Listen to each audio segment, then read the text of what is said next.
Part 136, Gretchen. Magandang araw mga kasummer. Handa na ba kayong saksihan ang huling giningayan ng yabang ni Bianca? Sabi nga nila ang mundo ay bilog at sa kabanatang to ang gulong ng tadhana ni Bianca ay huminto sa pinaka mabagsik na bahagi nito. Matapos ang viral na kahihiyan sa Apex, akala ni Bianca may babalikan pa siyang pamilya na sasalo sa kanya, pero ang hindi niya alam pati ang sarili niyang dugo isinuka na siya dahil sa dumi ng kanyang pag-uugali. Mula sa marahas na kamay ni Kevin hanggang sa malambig na pag-abandona ng kanyang mga magulang, tila wala na talagang mapupuntahan ang ating dating reyna ng showbiz. At sa gitna ng kanyang pagtakas, isang tagapagligtas ang lilitaw. Pero ito nga ba'y biyaya o ang pinal na hatol ni Gretchen para sa kanya? Huwag kukurap dahil ito ang madugo at madamdaming pagtatapos ng isang ambisyosang pangarap. Simulan na natin. Nang makarating sila sa mansyon ni Kevin, muli siyang kinaladkad ng mga bodyguards ng lalaki papasok. At bago pa man siya makahuma, sinabunutan siya ni Kevin at sinampal na magkabilaan niyang pisngi ng maraming beses. Dahilan para dumugo ang kanyang bibig kasabay ng kanyang pagkahilo. Nakaramdam na ng takot si Bianca at nagsimulang magmakaawa sa lalaki. Please, Kevin, wag mo akong sasaktan. A real man won't hurt a woman, especially his own wife. Subalit imbes makinig, sinipa siya ng lalaki sa tagiliran niya, dahilan para mapaigik siya sa sakit na halos panawa na siya ng ulirat. Beat the shit out of that woman dahil baka mapatay ko na talaga yan, asek ni Kevin sa kanyang mga bodyguards. Agad namang tumalima ang mga to at sinimulang bugbugin si Bianca. Dahil sa sakit, hindi na nakaimik pa si Bianca at tinanggap na lang lahat ng pagbubuhat kamay ng mga tauhan ni Kevin. Tinigilan siya ng mga ito nang halos hindi na siya makagalaw sa sakit. Namamaga ang kanyang mukha. Halos nabalot na ng sugat at dugo ang kanyang mukha. Tanging ungol na lang ang kanyang nagawa dahil hindi na siya halos makapagsalita. Lumuhod naman sa sahig si Kevin at muli sinabunutan si Bianca. Look at you now. Your pretty face is gone. Who would have thought that such a gorgeous woman like you is actually a slut? Pinangangalandakan mo pa talaga na ayaw mo sa akin? Kahit maghubad ka pa sa harapan ko, Bianca, hindi na ako titigasan sa'yo. Nakakadiri ka, alam mo ba yon? Dahan-dahang napamulat ng mga mata si Bianca at nakita si Kevin na may kinakalikot sa cellphone nito bago pinakita sa kanya. Tingnan mo kung gaano ka ka-cheap. Nasa hot search ka na naman. Nag-aaya ka ng sex na isang direktor kapalit ng role at dala mo pang apelido ko? Nanginginig naman si Bianca kasabay ng pagtulo ng kanyang mga luha habang tinitingnan ang videos tungkol sa kanya. I want my parents. Please, call my daddy. Nangihina niyang bigkas. Sarkastiko namang natawa si Kevin. Which? Sa tingin mo tatanggapin ka pa ng mga inaway pagkatapos ng ginawa mo? Mariin na umiling si Bianca at kahit nahihirapan na siyang magsalita, hindi pa rin siya sumuko. I am from the Inoue family. You beat me up. Hindi palalampasin ni Daddy ang ginawa mo. Napangisi na lang si Kevin nang makita na walang balak sumuko si Bianca. Okay, tatawagan ko ang daddy mo. Let's see if he will really stand up for his lot daughter. Tinawagan nga nito ang kanyang ama at binigay pa sa kanya ang cellphone. Nang sagutin nitong tawag, napahagulhol na siya ng iyak. Dad! Subalit hindi pa man siya natapos, pinatay na nito ang tawag nang marinig ang boses niya. Tinawanan naman siya ni Kevin. See? Ayaw na ng pinakamamahal mong ama sa'yo. No, I still have a mom. Call my mommy. Kinuha niya ang cellphone mula sa mga kamay ni Kevin at idenial ang numero ng kanyang ina. Hinayaan siya ng lalaki at kaswal pang umupo sa sahig habang tuwang-tuwang pinagmamasdan siya. Nang sagutin nito ang tawag, nagkaroon ng munting pag-asa ang puso niya. Hello, Kevin? Mom, it's me, Bianca. Subalit imbes na matuwa at marinig ang boses niya, galit ang umusbong sa puso ng kanyang ina. Pinahiya mo ko sa maraming tao, Bianca. Anong sinabi ng babaeng yan? Hindi pa ba siya nakontento sa ginawa niya? Kinaladkad niya ulit ang pangalan natin sa eskandalo. Narinig niyang boses ng kanyang ama. Mom, Dad, please tulungan niyo ako. Sinaktan po ako ni Kevin. Binugbog niya ako, ayoko na dito. Gusto ko nang umuwi. I know it's my fault. Nabulag ako ng kasakiman ko. Hindi na po ako uulit. Just get me out of here. Hindi ka lang nakakadiri, Bianca. Nakakasuka ang pag-uugali mo. Nagawa mong saktan si Auntie Hermania na walang ibang ginawa kundi mahalin ka. Kapag kinampihan ka pa namin, para na rin namin kinonsinti ang kasamaan mo. You almost killed a human at malapit pa sa atin. Ayaw namin ng daddy mong magkaroon ng lamat sa mga Okamori because surely the Yamotos will follow. Pinaghirapan namin ng daddy mong negosyo namin at hindi namin nahayaang sirain mo yon dahil sa kabaliwan mo. Let us end it here, Bianca, and don't bother calling us again. Ani ng kanyang ina bago to tuluyang pinatay ang tawag. Kahit nakaramdam ng awa si Matilda sa kanyang anak, tinibayan niyang loob niya. Napagtanto niyang hindi matututo si Bianca kung kukunin niya itong mula sa sarili nitong asawa at kukonsentihin na naman. Natigilan naman si Bianca sa ginawa ng kanyang ina. Is her family really abandoning her now that she needs them the most? Umalingaw sa kanyang pandinig ang malakas na tawa ni Kevin sa buong salas. Tingnan mo na. Sinabi ko naman sa'yo, ayaw na nila sa'yo. Kahit akong nasa katayuan nila, hindi na kita pupulutin pa eh. Then bakit mo pa ako kinuha doon? You should have divorced me. Singhal niya rito. Marahas na hinawakan ni Kevin ang kanyang baba. Halos bumuon na ang mga daliri nito sa balat niya, pero gawa ng nabugbog na siya kani-kanina lang, naging manhid na siya sa sakit. You're asking me why? Fine, sasabihin ko sa'yo. Hindi kita kinuha doon para gawing prinsesa dito. Ang dami mong sinabi sa akin na masasamang salita at narinig lahat ng nanonood ng livestream. You don't deserve an easy way out. You will pay the price of looking down on me. Anito bago siya binitiwan sabay tayo mula sa pagkakasalampak nito sa sahig. Stay here and behave well. Baka kapag nainis ako sa'yo, mas malala pa dyan ang aabutin mo. Tinalikuran na siya ng lalaki at naglakad palabas. Napapitlag pa siya ng pabagsak nitong sinaraang pintuan. Naikuyom niya ang kanyang mga palad habang pinagmamasdan na nakasarang pintuan. The thought of being trapped here and knowing she'd be dead if Kevin returned was unbelievable. Nang maalala niyang nangyari sa loob ng studio kanina, mas lalo siyang napaiyak. Di niya lubos sa kalain na mapapanood ng maraming tao ang pinaggagawa niya. Sa kaisipang yon, halos wala na siyang mukhang maihaharap sa madla. What will the people who adore her think of her now? Agad siyang tumayo. Sinubukan buksan ang pintuan, sabalit nakalak na iyon. Nanlumo siya. Paano na siya makakalabas nito ngayon? Mas lalo pa siyang napaiyak nang sumagi sa isipan niya ang baliw na ekspresyon ni Kevin. Lalo nang nakakatakot nitong mga mata. Wala siyang planong manatili doon. Baka mamaya bubugbugin na naman siya ng lalaki. Ayaw pa niyang mamatay. Nilibot niya ang tingin sa buong salas at naghanap ng bagay na maaari niyang gamitin para makatakas sa bahay ni Kevin. Ilang sandali pa natanaw niya ang isang makintab na single chair. Kahit masakit ang katawan niya, dali-dali siyang naglakad at kinuha ang silya at saka ilang beses na hinampas sa doorknob hanggang sa tuluyan na iyong nasira. Halos mapatalon siya sa tuwa nang makita na bumukas na ang pintuan. Dali-dali siyang lumabas ng bahay. Sakto naman mag-isa lamang siya doon. Nang makarating siya sa labas ng gate, inilibot niyang tingin sa paligid.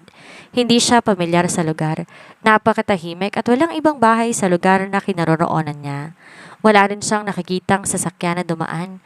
Ganun pa man wala siyang pakialam at nagsimula nang tumakbo sa kalsada.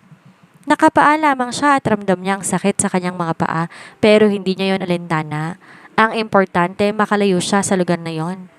Nang medyo nakakalayo na siya sa bahay ni Kevin, may ilang sasakyan ang dumaraan. Nang makita ng mga itong itsura niya, magulong buhok at tuguan, hindi siya nito hinintuan. Kinakabahan na siya. Paano na lang kapag naabutan siya ni Kevin sa daan? Sigurado siyang papatay na talaga siya ng lalaki. Ilang sandali pa, isang puting sasakyan ang huminto sa kanyang tabi. Nabuhayan siya ng loob at dalidaling sumakay. Pakiramdam niya nakahanap siya ng tagapagligtas sa katauhan ng driver. Please, tulungan mo ko. Nakidnap ako. Please, iatid mo ako sa pamilya ko. Anak ako ng pamilyang Inoue.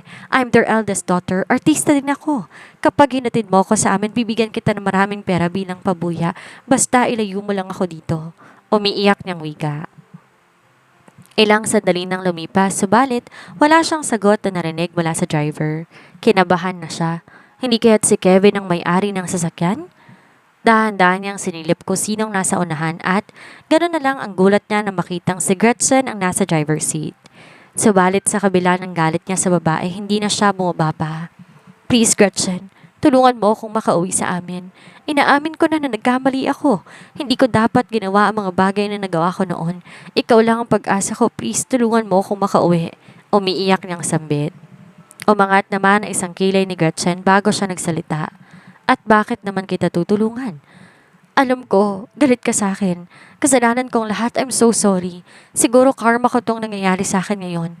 Kasalanan kong lahat. Tingnan mo, pinugbog ako ng asawa ko. Kapag hindi pa ako umalis dito, papatayin niya ako, Gretchen. Please, please have mercy on me.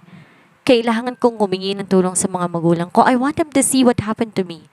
Tulungan mo ko. Ayoko na dito, Gretchen.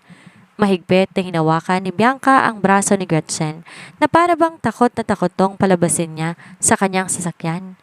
Puno ng pandidiri naman siyang pinukol ng tingin ni Gretchen. Dali-daling binitawan ni Bianca ang braso ng babae sa takot na madumihan niya ang damit nito. Tulungan mo lang ako, Gretchen. Pangako, kapag nakalayo ako dito, hindi na kita guguluhin at aawayin. Tatanawin kong malaking utang na loob ang pagtulong mo.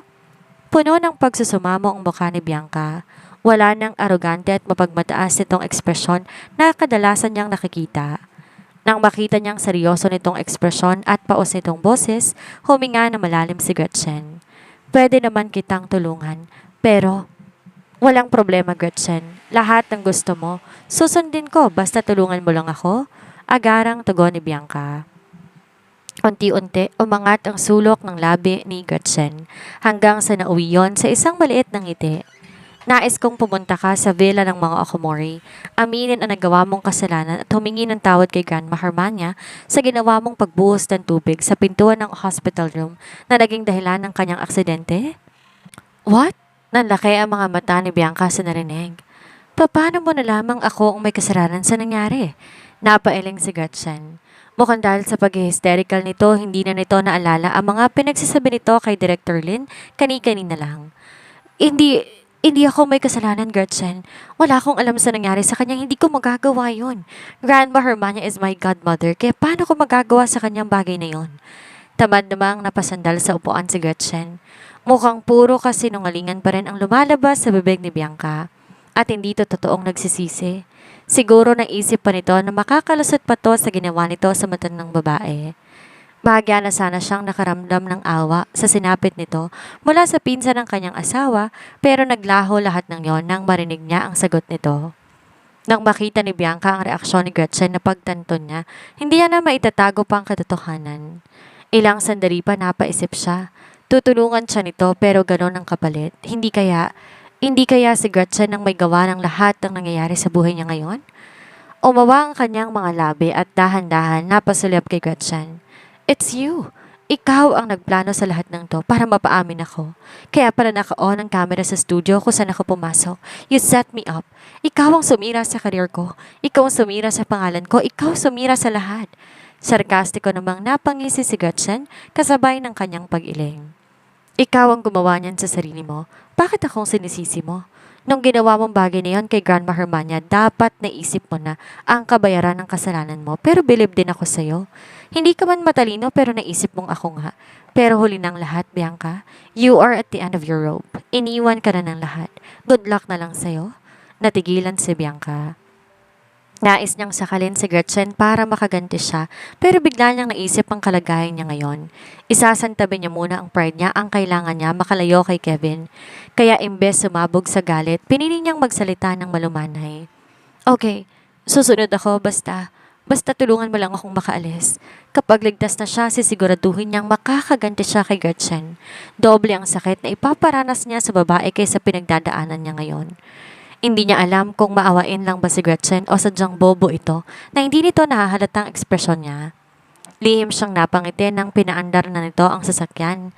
Nakahinga siya ng maluwag at sinimulan ng ayusin ang kanyang buhok. Kapag nakapunta na sila sa main road, makakahanap na siya ng mga vloggers o reporters. Ipapakita niya sa buong Pilipinas kung anong sinapit niya sa kamay ng isang Kevin Yamamoto at gagawin niyang kasabwat ng asawa niya si Gretchen. May mga koneksyon pa siyang natitira kaya hindi pa oras para sumuko siya. This will be two birds in one stone.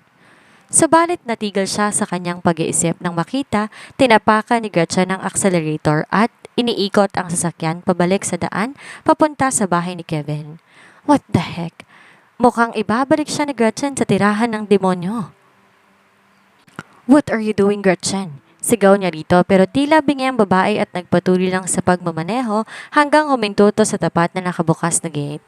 Lumabas si Gretchen mula sa driver's seat at binuksan ang pintuan kung saan nakaupo si Bianca. Walang kahirap-hirap niyang hinablot si Bianca palabas ng sasakyan, dahilan para mapaupo ito sa sementadong sahig. Kahit ganyan ang sinapit mo, wala ka pa rin balak magbago. Kaya dapat lang sa'yong manatili dito nang sa ganon makita mong katapat mo. Gretchen, umayon na ako sa gusto mo. Aakuin ko ng kasalanan ko. Hihingi ako ng sorry, umalis na lang tayo dito. Puno ng pagsusumamo nitong wika. Subalit, nanatiling matigas ang damdamin ni Gretchen. Hindi na siya maniniwala pa kay Bianca. Kahit anong mangyari, hindi ito magbabago. Sa tingin mo ba, gano'n lang ako kabilis maniniwala sa mga pinagsasabi mo? Natigilan naman ang babae at dahan-dahang nag-angat ng tingin. Huminga siya ng malalim bago muling nagsalita. Staying here with Kevin while all of your loved ones abandon you will be my greatest revenge on you, Bianca. I will live the life that I want with a husband who cherishes me the most, while you will live in despair, alone and lonely, until the day you will learn your lesson. Malamig niyang turan kasabay ng pagdating ng isa pang sasakyan. Natanaw ni Bianca mula sa pagbukas ng pintuan na nasa loob si Colin. Napayuko siya. Nahihiya siya sa itsura niya ngayon. Bumaba ng sasakyan si Jomar at lumapit sa kanila. Bagya namang nagulat si Gretchen nang makita ang lalaki. Sinusundo na po kayo ni Master Colin, Madam Gretchen? Magalang nitong turan. Napasulap siya sa likuran ng sasakyan. Naroon nga si Demetrio at nakatanaw sa kanya. Tipid siyang umiti bago binigay kay Jomar ang susi ng kotse na ginamit niya, tsaka sumakay sa sasakyan ng asawa niya at nilisan ng lugar. Nang makaalis ang mag-asawa at maging si Jomar, dalawang pares ng mga mata ang nanatiling nakamasid sa paligid, lalong-lalo na kay Bianca. Mukhang hindi na maayos pa ang problema ni Miss Bianca, Master Warren, ani ng lalaki at inalayan ng sigarilyo si Warren. Umangat naman ang sulok ng labi ni Warren matapos ibuga ang usok ng sigarilyo. She was a hopeless case. Akala ko magagamit ko siya but she is brainless. Talagang tinapon niya lahat para lang sa isang lalaking imbes gamitin ng maayos ang utak niya. Wala nang pakailam sa kanyang pamilya niya, kaya wala na rin rason pa para pagtuunan natin siya ng pansin. Masusunod po, Master Warren? Muli napabuga ng usok si Warren bago'y binaling ang tingin sa kalsada kung saan dumaan sina Colin at Gretchen. Unti-unting lumamig ang kanyang ekspresyon. Akala ko, isang hamak na probinsyana lang ang napangasawa ni Colin, but now she seems quite interesting. She easily takes good care of Bianca and gets away with it unscathed. Ano po ang nais ninyong gawin sa kanya? Magpapadala ba ako ng dagdag tauhan para manmanan siya? Tinaas ni Warren sa ere ang isa niyang daliri para patigilin ang kanyang tauhan sa pagsasalita. Hindi na muna. Natatakot po ba kayo sa magiging reaksyon ni Master Colin kung sakali? Sa narinig, mahina siyang natawa. Ako? Natatakot? Hell no! It's just that he is a bit complicated to deal with. Let us leave her for now. Ang importante, hindi siya si Helena. Wala namang banta sa kanya. Ang maliit na problema lang, masyado siyang malapit kay Mommy which is a bit troublesome. Tuluyan na rin nilisan ni Warren ang lugar kasama ng mga tauhan niya at sa mga sumunod pang araw walang maririnig sa nag-iisang bahay sa lugar na iyon kundi ang sigaw at iyak ng isang babae, puno ng hinagpis at pagmamakaawa. Ilang saglit lang ay matitigil din naman pero paulit-ulit pa rin ang pangyayari sa bawat araw. Nakakalungkot pero ito ang katotohanan mga kasummer. Nakita natin sa episode na ito ang tuluyang pagguho ng mundo ni Bianca. Isang malupit na paalala na lahat ng kasamaang itinanim natin ay may takdang panahon ng pag-aani. Ang aral na maiiwan sa atin ngayon, ang tunay na kalayaan, hindi nakukuha sa pagtakas mula sa ating mga kasalanan, kung hindi sa pagharap dito ng may katapatan. Sinubukan ni Bianca na gamitin ang huling pagkakataon niya para manlinlang muli, kaya naman sa huli, tinalikuran siya ng lahat. Wala nang masasakit pa sa pag-iisa habang pilit mong binabayaran ang lahat ng maling desisyon na ginawa mo. Sa kabilang banda, nakita natin ang tatag ni Gretchen. Hindi siya nagpadala sa palsong awa dahil alam niyang ang tunay na hustisya ay hayaan na isang taong maranasan ang bunga ng sarili nilang mga gawa. Ano ang masasabi ninyo sa naging huling desisyon ni Gretchen na ibalik si Bianca kay Kevin? Tama lang ba ito o masyadong malupit? At sino nga ba talaga si Warren na tila may pinaplano ring hindi maganda? I-share ang inyong mga saloobin sa comment section. Huwag kalimutang i-like, i-share at mag-subscribe para laging updated sa sunod na kabanata ng ating kwento. Muli, ito ang inyong narrator, Miss Sandra, para sa Summer Chance TV. Hanggang sa muli mga ka-stories, ingat kayong lahat.